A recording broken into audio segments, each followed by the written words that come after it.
तो दो दो छोटी बेटियां उनकी, बहुत प्यारी प्यारी दो बेटियां हैं उनके, पुणे से बिलोंग करते हैं और टाटा जो कंपनी में जो है वो काम करते हैं।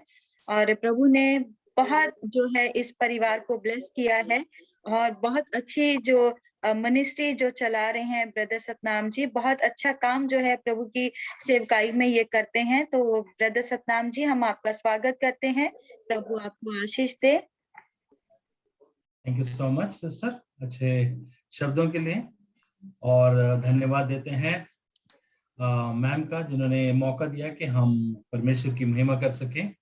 मेरी आवाज आ रही है राइट? क्या आप मुझे सुन पा रहे हैं? Yes yes brother, yes. Okay, thank you so much. So आज हम जो बात करने वाले हैं, जो वचन आज मैं आपके साथ शेयर करने वाला हूं, वो है, अगर हम इंग्लिश में बोले तो उसे कहते हैं कि बी अ चैंपियन, और अगर हिंदी में अगर कहें तो क्या आप विजेता बनना चाहते हैं? क्या आप विजेता बनना चाहते हैं? ये बात जो है आज मैं शीर्षक जो है हमारे आज का जो टॉपिक है ये है कि क्या आप विजेता बनना चाहते हैं। इसके लिए जो है हम याद वचन जो है, स्क्रिप्चर रीडिंग जो है वो हम करेंगे पहला कुरिन्थियों उसका 15 अध्याय उसकी 57 आयत में, जो इस प्रकार लिखा है, किंतु परमेश्वर का धन्यवाद है जो प्रभु यीशु मसीह के द्वारा हमें विजय दिलाता है। क्या है? क्या बाइबल हमसे कह रही है कि प्रभु यीशु मसीह का धन्यवाद करो, परमेश्वर का धन्यवाद करो, क्योंकि प्रभु यीशु मसीह के द्वारा हमें विजय मिलती है। क्या आज आप अपने आप को विजय या विजयी महसूस करते हैं? Do you feel that you are a champion? आज हम पूरे दुनिया भर में कई लोगों को हम जानते हैं जो बहुत बड़ी बड़ी उपलब्धि कर चुके हैं, जैसे Roger Federer, he is one of the best tennis player हैं। उसके बाद जो है टाइगर वुड जो है वो बहुत अच्छे जो है गोल्फ प्लेयर हैं। हम देखते हैं सचिन तेंदुलकर, क्रिकेट में वो बहुत बड़े उनका नाम है। MS धोनी बहुत बड़ा नाम है। इन सब के नाम है और ये सब लोग जो है विजयी हैं। और ये विजय किस तरह हुए हैं? जैसे उन्होंने अपने जीवन में बहुत सी मेहनत की है, बहुत से कार्य किए हैं, और उस मुकाम तक पहुंचने के लिए उन्होंने क्या किया है? बहुत ही संघर्ष किया है। अगर आप भी विजयी बनना चाहते हैं तो आपको भी आपके जीवन में क्या है? बहुत संघर्ष करना पड़ता है। एक खिलाड़ी जो है वो अगर ओलंपिक्स में, अगर कोई एथलीट, अगर हम किसकी बात करते हैं जो दौड़ लगाता है, एथलीट की बात करते हैं, उसे ओलंपिक्स में पार्टिसिपेट करने के लिए उसको तैयारी कितने दिनों से करनी पड़ती है? 1 महीना, 2 महीना, 4 महीना, 6 महीना? नहीं, वो तैयारी अपनी 10 साल पहले से करता है। वो 5 साल पहले से अपनी तैयारी शुरू करता है कि मुझे ओलंपिक्स में क्या करना है? विजय होना है, मुझे वो गोल्ड मेडल जीतना है। ये तो हो गया संसार की बातें, लेकिन आज हम बाइबल से सीखेंगे कि कितने लोग हैं, कितने ऐसे एग्जाम्पल्स जो हम देखेंगे बाइबल में कि कितने लोग जो हैं विजयी हैं, कितने लोग जो हैं विजयी हैं। और आज हम सीखने वाले हैं कि जो विजयी होता है, जो चैंपियन होता है, उसके कौन से कैरेक्टर होते हैं, उसके कौन से गुण हैं, जो अगर हमें विजय बनना है तो हमें उन गुणों को अपने जीवन में भी अपनाना होगा। तो पहले जो उदाहरण है या पहला एग्जाम्पल जो हम देखते हैं वो है यूसुफ के बारे में, वो है जोसेफ के बारे में। यूसुफ जो है वो बहुत ही अच्छा व्यक्ति है, लेकिन उसके भाई क्या करते हैं? उसको जो है उस गड्ढे में गिरा देते हैं, उसको मारने की कोशिश करते हैं, लेकिन अंत में वो क्या करते हैं?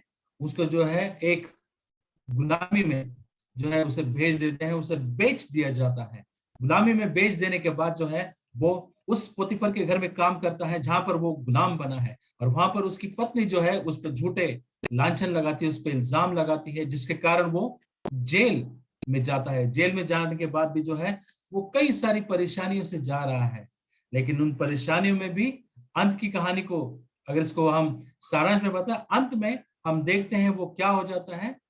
वो जो है परम प्रधान जो है उस इजिप्ट शहर का बन जाता है, उस मिस्र देश का बन जाता है। यहाँ पर देखिए कि अगर हम आज की दुनिया में आज की बात करें तो वो हम कह सकते हैं वो प्राइम मिनिस्टर बन गया होगा। उस इजिप्ट में, उस मिस्र देश में वो प्राइम मिनिस्टर के पोजीशन पे वो पहुंच जाता है। यहाँ पर एक समय ऐसा आता है कि उसके जो 11 भाई हैं वो उसके सामने आते हैं और अपने सर को झुकाते हैं, क्योंकि उस समय बहुत बड़ा अकाल पड़ा होता है। यहाँ पर यूसुफ को चैंपियन क्यों कहा जाता है? क्योंकि यूसुफ एक चैंपियन इसलिए है क्योंकि उसने अपने मन में जो है अपने भाइयों के लिए कोई बैर नहीं रखा। उसने क्या किया? क्षमा कर दिया। उसने हर एक भाई को क्या किया? क्षमा कर दिया। जो भी गलतियां उन्होंने की, जो भी उसके साथ गलत व्यवहार उन्होंने किया यूसुफ के साथ, लेकिन उन्होंने क्या किया? उन सारी चीजों को पीछे छोड़कर यूसुफ ने उनको क्षमा कर दिया। क्या आप आज आपके जीवन में क्या आप किसी को क्षमा आपके जीवन में किसी के लिए क्षमा की आवश्यकता है? क्या आप आज किसी से नफरत करते हैं, या आपने किसी के मन में आपने किसी के लिए गलत व्यवहार रखा है? आपको लगता है कि उस फलाने व्यक्ति ने, हो सकता है वो परिवार का हो सकता है आपके कोवर्कर हो सकता है कि वो आपके साथ काम काज करता हो, आपके बॉस हो सकते हैं, जिसके बारे में आप हमेशा गलत सोचते हैं और आपको लगता है कि कई बार मुझे ऐसा मौका मिलेगा कि मैं इससे बदला ले सकूं। अगर उस बदले की भावना है तो आप चैंपियन नहीं बन सकते। अगर आपको चैंपियन बनना है, विजेता बनना है, तो आज ही हमें क्या करना है? उन सारी चीजों को छोड़ देना है। आज ही हमें उन्हें क्या करना है? क्षमा कर देना है, ताकि आपको वो शांति मिल सके। आपको क्या है? वो शांति मिल सके, क्योंकि जो क्षमा करना है वो बहुत ही जरूरी है। मैं आपको छोटी सी कहानी बताना चाहता हूं। एक बेटी की कहानी है, एक लड़की की कहानी है। वो लड़की क्या करती है? शादी हो जाती है, और शादी हो जाने के बाद जो है क्या करती है? अपनी सास के साथ जो है अच्छा व्यवहार करती है, लेकिन कुछ समय बीत जाने के बाद जो है सास और बहू का जो है झगड़ा शुरू हो जाता है, और बहू इतनी परेशान होती है, वो कहती है काश मेरे पास कुछ ऐसा हो जाए कि मैं इसको जहर देके मार ही दूं। इतनी घृणा, इतनी जलन उसके मन में है। लेकिन एक दिन जो है उसके अंकल उसके घर पे खाना खाने के लिए आते हैं, और वो उनसे, अंकल जो है डॉक्टर हैं, और उनसे कहती है कि आप मुझे कोई ऐसी दवा बताएं कि मैं इसे दूं और ये क्षण भर में मर जाए। वो डॉक्टर जो है उसकी सारी बातों को सुनते हैं, और सुनने के बाद जो है उससे कहते हैं कि मेरे पास तुम्हारी सास को मारने का एक बहुत ही बेहतरीन इलाज है। वो कहते हैं कि आप मुझे जल्द से जल्द वो इलाज बताएं। वो कहता है मेरे पास एक ऐसी जड़ी बूटी है जिसे तुम्हें जो है अपनी सास को हर दिन जो है उस जड़ी बूटी को खिलाना है, उसके खाने में उस जड़ी बूटी को डालना है, ताकि वो धीरे धीरे मर सके। अगर तुम अचानक एक दिन में उसे मार दो तो वो लोग तुम पर ही शक करेंगे। और वो जो है उस अपने अंकल की बात को मानती है, और जड़ी बूटी को जो है घर पे ले आती है, और जो डॉक्टर हैं, जो अंकल हैं, उसे हिदायत देते हैं, उसे कहते हैं कि तुम्हें क्या करना है, ये जब दवाई उसे आपने दे दी है, अपनी सास को दे दोगे, उसके बाद जो है आपकी सास आपको कितना भी चिल्लाए, आपकी सास आपकी कितनी भी बुराई करे, आपको क्या करना है? शांत रहना है। आपको एक शब्द भी नहीं बोलना है। और वो वैसा ही करती है। वो क्या करती है? अपनी सास को हर दिन उसके खाने में, उसके भोजन में क्या करती? वो जड़ी बूटी को डालती थी, और धीरे धीरे जो है समय बीतता गया, और वो अपनी सास को पलट कर कोई जवाब नहीं देती थी। और उसकी सास ने भी देखा कि मेरी बहू जो है मुझे अच्छा अच्छा खाना तो खिला रही है, लेकिन वो अगर मैं उसे डांटते भी हूं तो वो क्या करती है? मुझे उल्टा जवाब नहीं देती। वो और धीरे धीरे जो है वो क्या करती है? सास का जो व्यवहार है अपनी बहू की तरह, वो धीरे धीरे बदलने लग जाता है।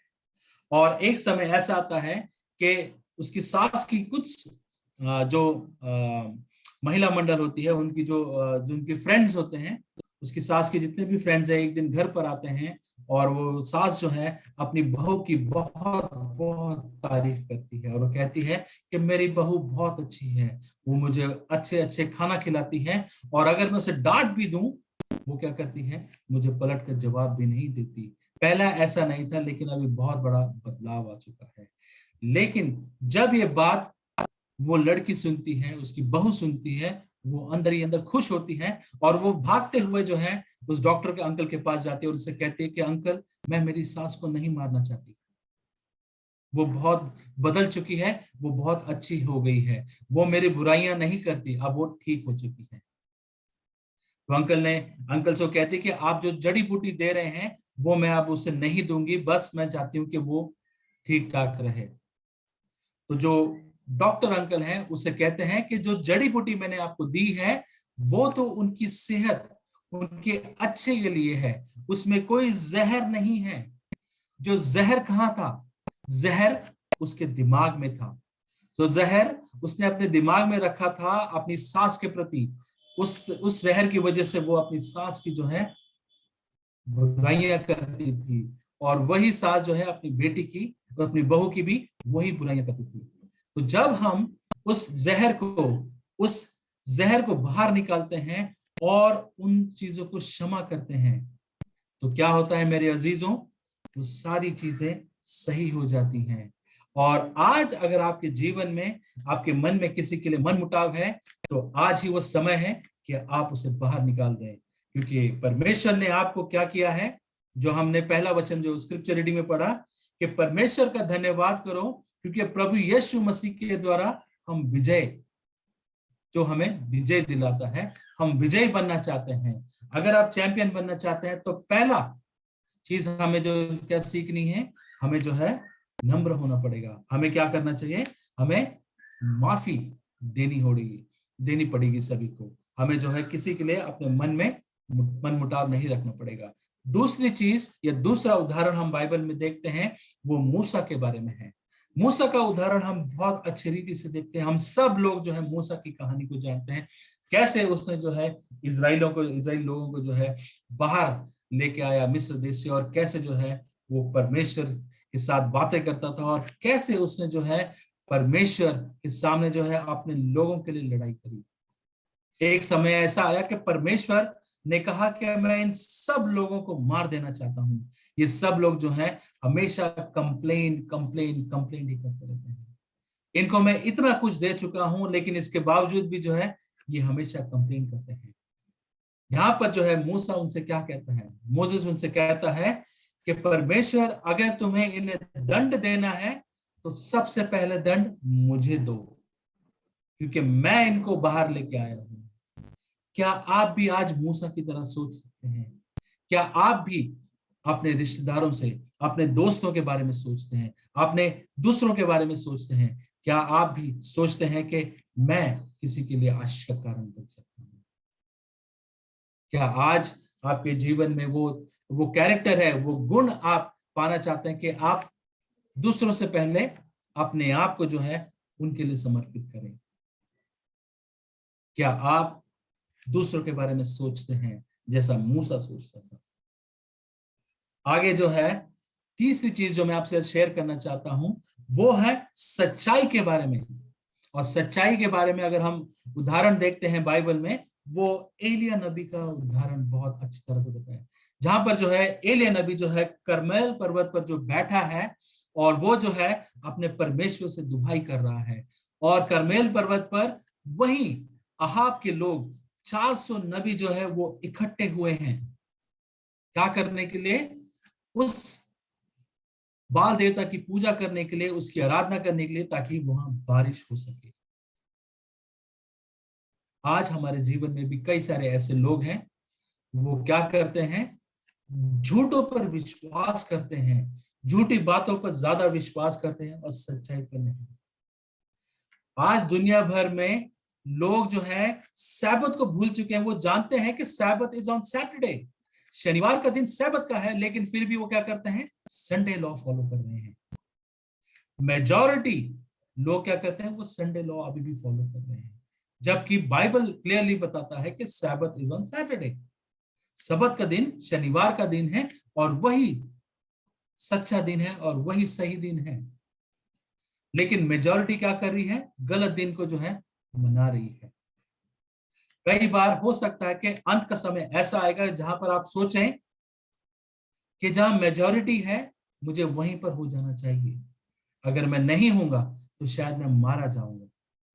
यहां पर एलिया भी ऐसा सोच सकता था कि मैं तो सच्चाई की तरफ खड़ा हूं और मेरे जो सामने लोग कितने खड़े हैं, 400 लोग खड़े हैं और मैं अकेला हूं।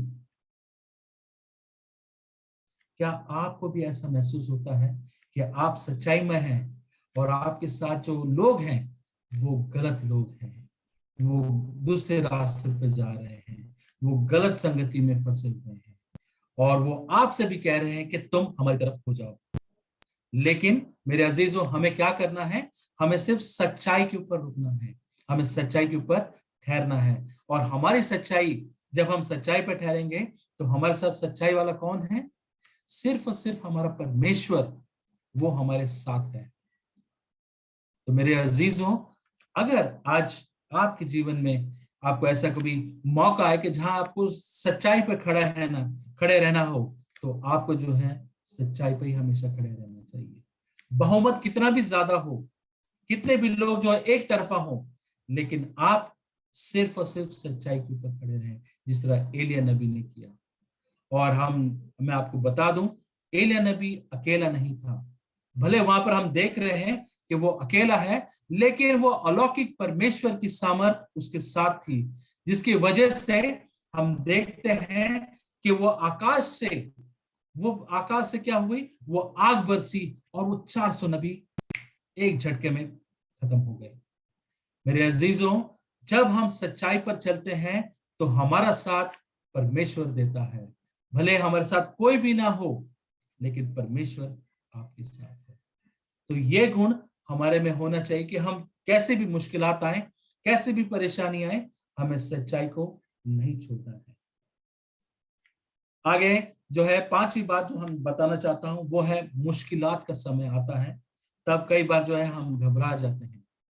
लेकिन दाऊद की कहानी को जब हम देखते हैं, और दाऊद की कहानी हमें क्या बताता है कि दाऊद भी एक चैंपियन था और आज वो हमसे कह रहा है कि आप भी वो चैंपियन बन सकते हैं।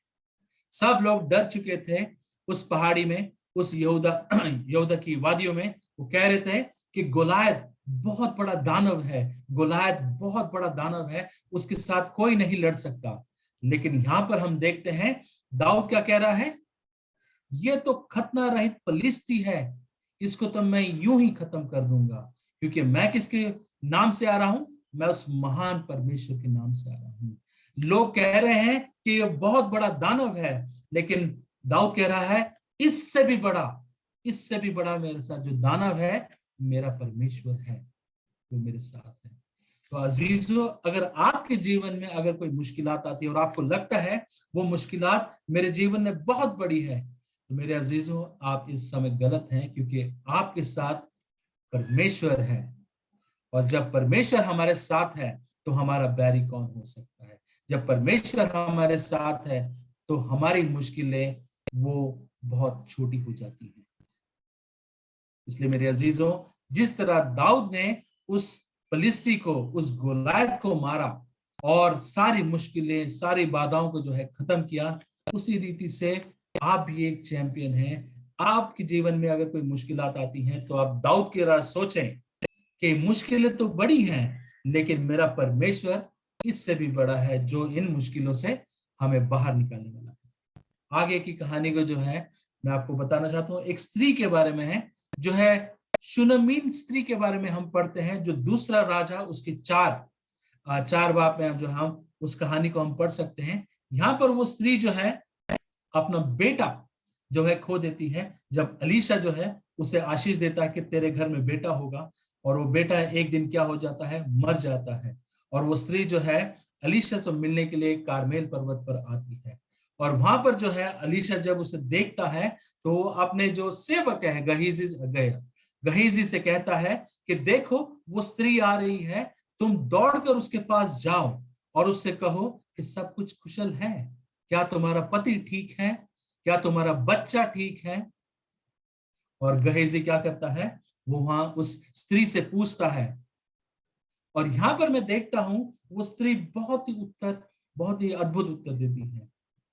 यहां पर हम देखते इस कहानी में उसका बेटा मर चुका है, सब कुछ उसके जीवन में समाप्त हो चुका है, क्योंकि सब कुछ उसका बेटा ही था। लेकिन वो उत्तर क्या देती है? सब ठीक है, ऑल इज वेल, सब कुशल है। वाओ, ऐसा स्टेटमेंट कब आप बोल सकते हैं? आपको पता है कि आप बीमार हैं, आप परेशानी में हैं, आपकी कोई फाइनेंशियल प्रॉब्लम चल रही है, लेकिन अगर आपको कोई पूछता है कि आप कैसे हैं, तो आप कह सकते हैं कि आप कहते हैं कि हाँ सब ठीक है, लेकिन अंदर आपको पता है कि आपके जीवन में क्या हो रहा है, कितनी समस्या है। क्या आप उस स्त्री की तरह हिम्मत से कह सकते हैं कि यस, ऑल इज वेल, सब कुशल है?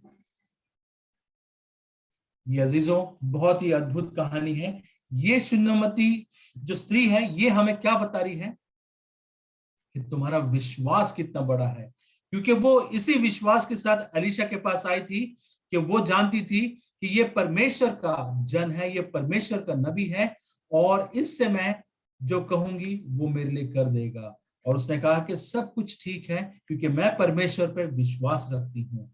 और हम कहानी को आगे बढ़ते हैं तो वहां पर हम देखते हैं कि एलीशा जो है उसके घर पर जाता है, और उसके घर पर जाने के बाद उसके बेटे के लिए प्रार्थना करता है परमेश्वर से। उसका बेटा जो है फिर से जीवित हो जाता है। मेरे अजीजों, ये विश्वास की बात है। क्या आप विश्वास में हैं? क्या आप उस शूनामीन स्त्री की तरह वो विश्वास रखते हैं? वो चैंपियन है विश्वास के। आज अगर आप नहीं हैं तो आज स्त्री के बारे में जैसे हमने पढ़ा है, तो आप भी जो है किसी परेशानी में हैं, तो लेकिन आप विश्वास रखें, परमेश्वर पर विश्वास रखें, और उससे कहें कि सब कुछ ठीक है, आप हमें सब कुछ देने वाले हैं और आप ही ठीक कर सकते हैं। और बहुत सारे एग्जाम्पल्स हैं जहां हम देख सकते हैं, जहां पर एस्तर की कहानी को हम देख सकते हैं, वहां पर शद्रक मेशक अबेदनगो की कहानी को हम देख सकते हैं, जिनको बोला गया था कि तुम इस मूर्ति के सामने, नबूकदनेस्सर की मूर्ति के सामने जो है झुक जाओ। लेकिन उन्होंने क्या किया?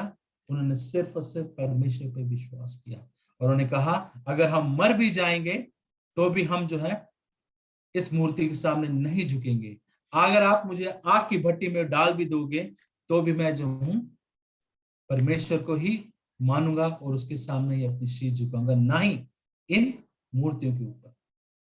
क्या आपका विश्वास भी शद्रक मेशक अबेदनगो की तरह है? क्या आपका विश्वास भी डैनियल की तरह है? जब डैनियल को शेर की मांदों में डाला गया तो क्या आपको लगता है वो डरा हुआ होगा, वो घबराया हुआ होगा, वो शेरों के सामने हाथ जोड़ता होगा? नहीं, वो क्या कर रहा था? वो सीना तान के खड़ा था और स्वर्ग की ओर देख रहा था कि मेरा छुड़ाने वाला कौन है? मेरा महान परमेश्वर है, और वही मुझे छुड़ाएगा।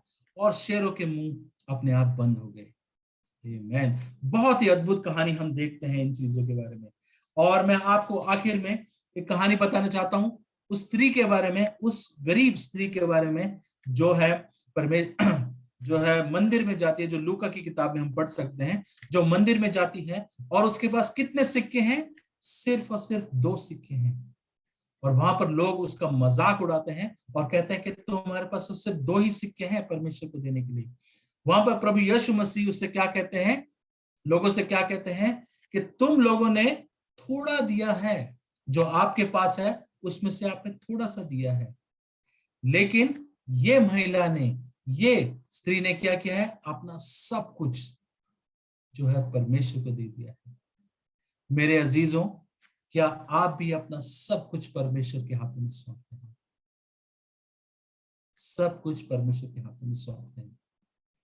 अगर नहीं तो उस महिला की तरह हमें सोचना चाहिए, क्योंकि वो गरीब महिला, वो भी एक चैंपियन है। क्यों चैंपियन है? क्योंकि उसने अपने पास जो कुछ भी उसके पास था, उसने सब कुछ परमेश्वर के हाथों में सौंप दिया, सब कुछ परमेश्वर को दे दिया। आज हम कहते हैं कि आज ये घर मैंने बनाया है, ये गाड़ी मेरी है, ये जमीन और जायदाद जो मैंने बनाई है, इकट्ठी की है, ये सब कुछ मेरा है। मेरे अजीजों, ये सब कुछ आपका नहीं है। आपके जो बाल हैं ये भी आपके नहीं हैं। आप जो सांस ले रहे हैं ये भी आपके नहीं है। ये सिर्फ और सिर्फ परमेश्वर की ओर से है, और ये सिर्फ और सिर्फ परमेश्वर का ही है।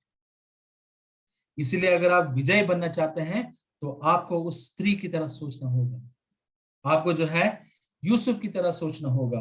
आपको जो है शद्रक मेशक अबेदनगो की तरह सोचना होगा। आपको जो है डैनियल की तरह सोचना होगा। आपको जो है दाऊद की तरह सोचना होगा। आपको एस्तर की तरह सोचना होगा मेरे बहनों। तो मैं आपको यही बताना चाहता हूं कि ये सारे एग्जाम्पल्स हम लोग देखते हैं, लेकिन last and not the least जो सबसे बड़ा एग्जाम्पल है, जो चैंपियंस का भी चैंपियन है, वो कौन है? हमारा प्रभु यीशु मसीह, जीसस क्राइस्ट।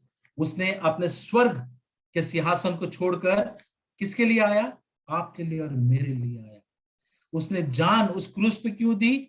आपके लिए और मेरे लिए, ताकि हमारे पाप क्षमा हो सके, हमारे गुनाह की माफी वो हमें मिल सके। हम पापी और गुनहगार हैं, हमारे हर एक गुनाह की माफी उसने ऑलरेडी सलीब पर दे चुके। तो वो चैंपियंस का चैंपियन है। क्या आप किसी के लिए इतना बड़ा सैक्रिफाइस कर सकते हैं?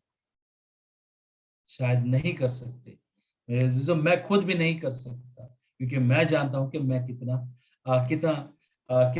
कैपेबल हूं मैं। लेकिन मैं जानता हूं कि मेरा परमेश्वर सब कुछ कर सकता है।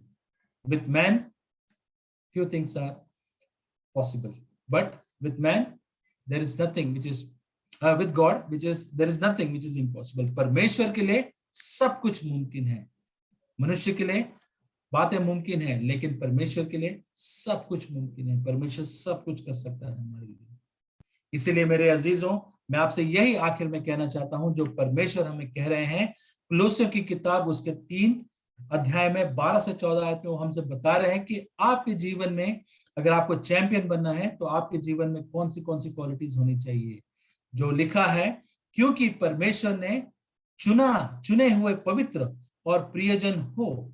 आप कौन हो? आप होली हो, आप राइचियस हो, आप उसके बेटे और बेटियां हैं। इसीलिए वो हमसे क्या कह रहा है? आपके अंदर कौन से कैरेक्टर होने चाहिए, कौन से गुण होने चाहिए? आपके पास सहानुभूति के जो है गुण होना चाहिए, सहानुभूति का गुण होना चाहिए। आपके पास दया का गुण होना चाहिए, नम्रता का गुण होना चाहिए, कोमलता, धीरज को धारण करने वाला गुण होना चाहिए। आपके पास पेशेंस होना चाहिए। You have to be humble, you have to be patience in all the work that you do. तो हमें जो है इन सारी चीजों को ध्यान में रखना है अगर आप चैंपियन बनना चाहते हैं। आपको कोई भी तुम्हें आपस में कभी भी किसी को कोई कष्ट न हो तो एक दूसरे को सह लो। अगर आपके साथ या आपके परिवार में कोई परेशान है, आपके दोस्त कोवर्कर कोई परेशान है, तो आप उसके दुख का मजाक ना उड़ाएं। आप उसके साथ रहें, उसको संभालें, उसकी हेल्प करें, उसकी सहायता मदद करें, ताकि हम क्या करें? एक दूसरे के मुक्त भाव को क्षमा कर सकें। तुम्हें आपस में एक दूसरे को ही क्षमा कर देना चाहिए, जैसा परमेश्वर ने तुम्हें मुक्त भाव से क्षमा किया है। क्या परमेश्वर ने आपके गुनाहों के लिए अपनी सलीब, अपनी जान दी और उसने हमें क्षमा किया है? अगर किया है तो आप यकीन माने कि वही कैरेक्टर आपके जीवन में भी होना चाहिए। वो फॉरगिवनेस वाला कैरेक्टर हमारे जीवन में भी होना चाहिए। और जब इन सब बातों के हम मानते हैं तो लास्ट में जो बात रहती है वो है प्रेम को धारण करो। और प्रेम ही सबको आपस में बांधता और परिपूर्ण करता है। जब आपके जीवन में प्रेम है और जब हम जानते हैं कि परमेश्वर ने जगत से ऐसा प्रेम किया कि उसने अपना इकलौता बेटा हमारे लिए दिया, तो वो प्रेम भाव जो परमेश्वर का है वही प्रेम भाव आपके और मेरे जीवन में भी होना चाहिए। मेरे अजीजों, इसी वचन के साथ इस लास्ट वर्स के साथ मैं आप सबका जो है धन्यवाद देना चाहता हूं। और जितने भी लोगों ने आज हमारे साथ जुड़े हैं मैं उनका भी धन्यवाद देता हूं, क्योंकि परमेश्वर ने जो कैरेक्टर, जो गुण हमें वो बताए हैं, आइए हम उन सब गुणों को जो है हमारे जीवन में जो है अपनाएं, ताकि हम वो विजय बन सके जो परमेश्वर हमें बनाना चाहता है। क्योंकि बाइबल में जैसा हमने फिर से पढ़ा है, किंतु परमेश्वर का धन्यवाद है जो प्रभु यीशु मसीह के द्वारा हमें विजय दिलाता है। तो वो हमें, मुझे और आपको विजय दिलाना चाहता है, वो आपको विजय बनाना चाहता है। अगर आप बनना चाहते हैं, अगर आप चैंपियन बनना चाहते हैं, तो इन गुणों को अपने जीवन में अपनाएं। परमेश्वर इस वचन से हम सबको आशीष दे। आमीन। आमीन। Thank you so much brother Satnam ji, इतने अच्छे पावरफुल वंडरफुल मैसेज के लिए। प्रभु आपको बहुत सारी आशीष दे और आप ऐसे ही परमेश्वर की सेवकाई के लिए आगे बढ़ते चले जाएं। आपके पूरे परिवार को प्रभु ब्लेस करें। और बहुत अच्छा आज का मैसेज था, बहुत कुछ सीखने को मिला। तो गॉड ब्लेस यू ब्रदर। और हम क्लोजिंग प्रार्थना की ओर चलेंगे। हमारे बीच में ब्रदर जॉन फ्रेंडिस है, मैं उनको बुलाना चाहती हूँ, वो आए और आज की क्लोजिंग